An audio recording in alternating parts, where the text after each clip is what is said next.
My friends, it's not about the text you didn't send, or the outfit you wore, or even the silence you kept when you walked away. It's about the energy you carry when you're not trying to get him back. Because here's the truth, men are far more likely to return when you stop trying to be the reason they stay.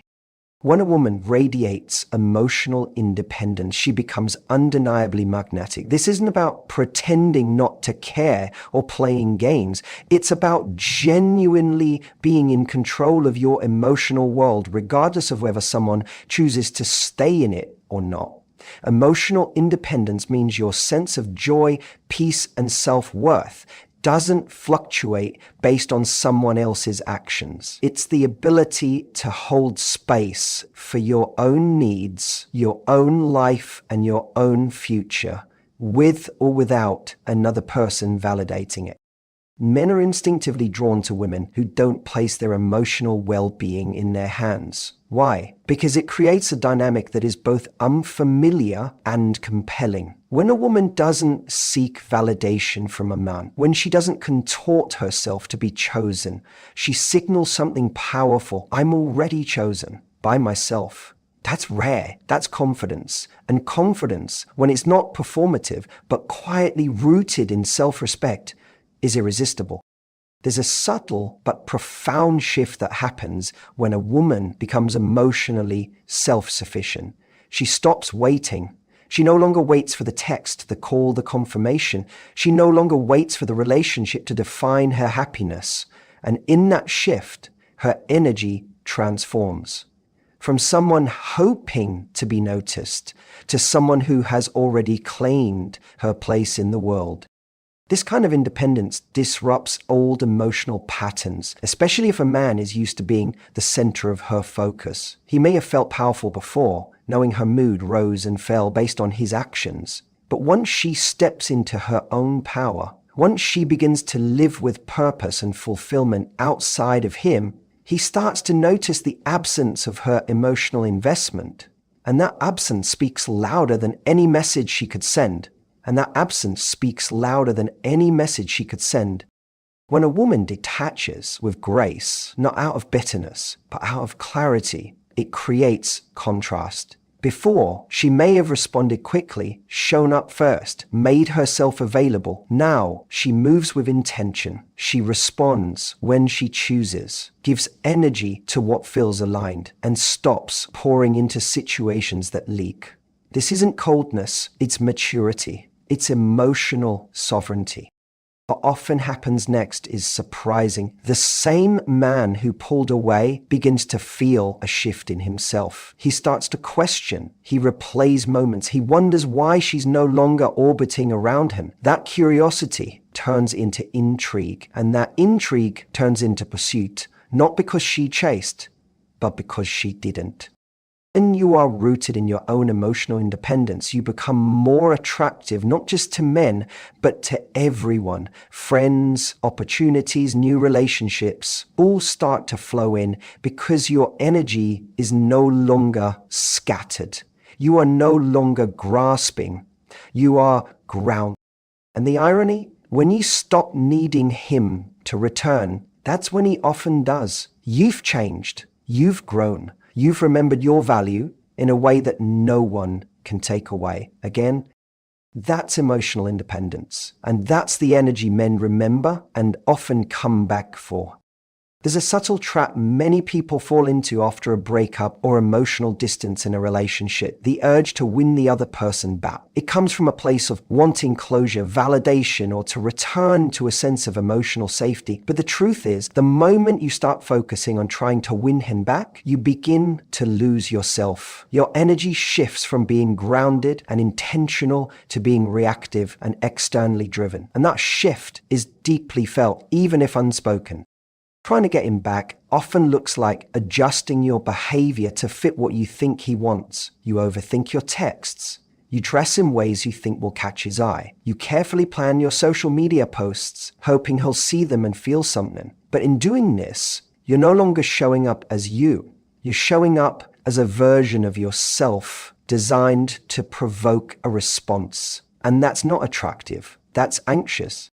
But here's the powerful truth. The energy that truly pulls someone back is the energy of self-focus, not self-sacrifice. Instead of trying to win him over, win yourself first. This is about shifting your attention away from convincing him and instead asking, what kind of woman do I want to become from this? When you start prioritizing your growth, your healing, your joy, and your peace, something magnetic happens. You no longer need to prove anything. You start living in alignment with your own standards, and people can feel that. This energy is not about becoming someone else to be chosen. It's about choosing yourself so completely that your presence becomes its own kind of gravity. You stop chasing, you stop waiting, you start becoming. And as you become more grounded, more purposeful, more fulfilled, you become naturally more attractive because you are no longer seeking emotional survival through someone else's approval. This creates a powerful contrast because when you were trying to win him back, the dynamic felt uneven. You gave more, hoped more, waited more. But now you've reclaimed your side of the emotional scale. You've stopped handing over your power in the hope that he'll return it. And what that shows, whether you're aware of it or not, is emotional maturity, emotional leadership. And that creates respect. Your best move is not to follow. Your best move is to walk deeper into your own life. Invest in your goals. Surround yourself with people who pour into you and engage with experiences that bring you back to yourself. You're not abandoning the possibility of love. You're just not begging for it. What often surprises people is how quickly someone who seemed distant or disinterested starts to reappear when the chasing energy stops, because they can feel the shift. They feel that you're no longer emotionally available in the same way. You've pulled back, not as a tactic, but as a choice. You've stopped performing for their attention and started living for your own evolution. And here's the thing, when you win yourself back, you're no longer trying to prove to anyone that you're worthy of being chosen. You already know. So whether he comes back or not, you've already won. Because you didn't lose yourself in the process. This is the foundation of true attraction, not manipulation, not strategy, but self-respect. And that kind of energy, calm, steady, unbothered, that's the energy people remember. That's the energy they return to. Mystery is one of the most underrated forms of attraction, not in the sense of hiding who you are, but in preserving something that is just for you. In relationships, especially ones where emotions run deep, there's a tendency to overexpose, overgive, and overexplain. And while vulnerability is beautiful, constant accessibility can start to dull the spark that initially made things exciting. The truth is, men are naturally wired to be intrigued by what they can't fully predict or possess. When a woman is fully accessible at all times, emotionally, physically, mentally, the sense of mystery disappears, and with it often the desire to pursue. This doesn't mean being manipulative or withholding. It means understanding the importance of space, individuality, and healthy unpredictability. When every move you make is centered around making yourself more available to him, you unknowingly remove the friction that fuels curiosity. If he knows that no matter what he does, you'll always be there, always replying, always waiting, always offering parts of yourself, then the relationship begins to feel more like a routine than a dynamic connection. But when you maintain your sense of mystery, when you allow parts of your life to thrive independently of him, it creates something essential. Intrigue. He starts to wonder where your attention is. He becomes curious about your silence, not because you're playing games, but because you're genuinely living a full life. You become someone he has to earn access to again, not because you're punishing him, but because you're prioritizing your time, your energy, and your peace. In this sense, is about emotional boundaries. You don't share every feeling you have the moment you feel it. You don't explain every move or decision. You don't constantly reassure or over-communicate out of fear of losing him. You trust that the right person will want to understand you without needing full possession of your emotional world. This creates emotional polarity. He begins to feel that your world is larger than him, and that if he wants a place in it, he has to step up, not just slide in. That subtle unpredictability, not chaos, but complexity, keeps the connection alive. It makes him think. It makes him feel. It reminds him that you are not someone who will hand over all your energy without discernment.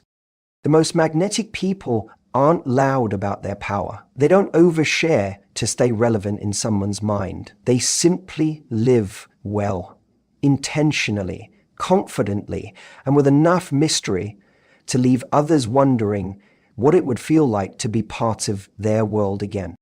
And don't fear mystery, embrace it, not by becoming distant or cold, but by reserving parts of your life that are just for you. Protect your inner world. Protect your story, because the right person won't be intimidated by not knowing everything about you. They'll be inspired to keep discovering you. And that's the kind of attraction that doesn't just spark, it lasts. But when you draw a line, when you calmly, clearly, and confidently refuse to entertain confusion, games, or emotional laziness, you send a completely different message. You're not angry. You're not pleading. You're simply saying, this doesn't work for me. And you mean it. That kind of quiet conviction makes a man stop and think, because now he's not dealing with someone who will adjust herself to stay in his life. He's dealing with someone who would rather walk away than stay in a situation that lacks mutual respect. That is incredibly attractive and rare. A lot of men return not because they suddenly changed, but because they realized they could no longer access the version of you who tolerated their inconsistency. When you set a higher bar and stick to it, you change the terms of engagement. You're no longer rewarding mixed signals. You're no longer emotionally investing in words without action. And that shift forces one of two outcomes. Either he rises to meet you or he walks away because he knows he can't. And here's the beauty in that. Either outcome is a win for you, because the woman who holds her standard doesn't fear being alone. She fears being drained. She fears living in emotional limbo. She would rather be at peace with herself than in constant confusion with someone else. And that inner peace becomes her baseline. Anyone who wants access to her world must add to it, not just exist within it. High standards aren't loud. They don't need explanation or justification. They are expressed through your behavior, your boundaries, your choices, and people feel them. They either level up to meet them or they step out of the way, but what they never do is forget them. So remember, you don't teach someone how to treat you by what you say. You teach them by what you tolerate. If you want him to return with more than just words, let your standards speak louder than your emotions. That's not pushing love away. That's calling in something stronger, something real, something you won't have to chase because it will recognize your value and step forward to meet it. Walking away from someone you care about isn't easy. It takes strength to detach when part of you still hopes they'll change, when your heart wants to believe there's something more to fight for. But detachment doesn't mean you stop caring. It doesn't mean you never had real feelings. And it's not about being cold or indifferent. Real detachment is choosing peace over chaos, clarity over confusion, and self-respect over repeated disappointment. It's an act of self-protection, not punishment. Nothing lingers in someone's mind more than the person who calmly walked away when they could have stayed and begged. That quiet strength, that silent boundary stays with people. It doesn't scream, it doesn't explain, it simply exits. And in doing so, it says everything. When you detach from someone, especially a man who took your presence for granted, you're creating emotional space that forces reflection. He no longer has easy access to your energy. You're no longer available for last-minute apologies, half-effort messages, or vague promises. And that shift changes the emotional rhythm of the connection. You stop being predictable. You stop being the safety net. You stop being the one who cushions the emotional blows he creates. In that silence, in that space, he begins to notice what's missing. And what's missing is not just your presence, but your emotional generosity, your care, your energy, and most of all, your peace, because peace is powerful. A woman who chooses her peace over drama, who chooses distance over disrespect, becomes unforgettable. She doesn't compete. She doesn't argue. She simply chooses herself. While often painful in the moment, is what reclaims your power. You no longer operate from a place of trying to fix or chase. You operate from grounded awareness, the awareness that you don't have to force anything real. You don't have to convince someone of your worth. And once you stop giving energy to situations that drain you, you begin to glow differently. Your energy becomes lighter, clearer, more magnetic. It's ironic, the more you try to hold on to someone who's unsure, the more they pull away. But when you stop trying, when you detach with grace and focus on yourself, that's when people start to feel your absence. Not because you manipulated them, but because they suddenly realize what they had and what they lost. Letting go doesn't mean you failed. It means you're no longer choosing to suffer. It means you've decided to trust the process. Trust that if someone is truly meant to be in your life, they'll show up fully. And if they don't, you're better off making room for someone who will. So don't be afraid to detach. Don't be afraid to stop explaining, stop fixing, stop chasing. Your peace is not negotiable. And the person who truly values you will feel your absence. Not as a punishment, but as a wake-up call. That's not coldness. That's self-respect. That's strength. And that's what makes someone realize just how rare your presence really was. So remember, you don't teach someone how to treat you by what you say. You teach them by what you tolerate. If you want him to return with more than just words, let your standards speak louder than your emotions. That's not pushing love away. That's calling in something stronger, something real, something you won't have to chase because it will recognize your value and step forward to meet it. Walking away from someone you care about isn't easy. It takes strength to detach when part of you still hopes they'll change, when your heart wants to believe there's something more to fight for. But detachment doesn't mean you stop caring. It doesn't mean you never had real feelings. And it's not about being cold or indifferent. Real detachment is choosing peace over chaos, clarity over confusion, and self-respect over repeated disappointment. It's an act of self-protection, not punishment. Nothing lingers in someone's mind more than the person who calmly walked away when they could have stayed and begged. That quiet strength, that silent boundary stays with people. It doesn't scream, it doesn't explain, it simply exits. And in doing so, it says everything. When you detach from someone, especially a man who took your presence for granted, you're creating emotional space that forces reflection. He no longer has easy access to your energy. You're no longer available for last-minute apologies, half-effort messages, or vague promises. And that shift changes the emotional rhythm of the connection. You stop being predictable. You stop being the safety net. You stop being the one who cushions the emotional blows he creates. In that silence, in that space, he begins to notice what's missing. And what's missing is not just your presence, but your emotional generosity, your care, your energy, and most of all, your peace. Because peace is powerful. A woman who chooses her peace over drama, who chooses distance over disrespect, becomes unforgettable. She doesn't compete. She doesn't argue. She simply chooses herself.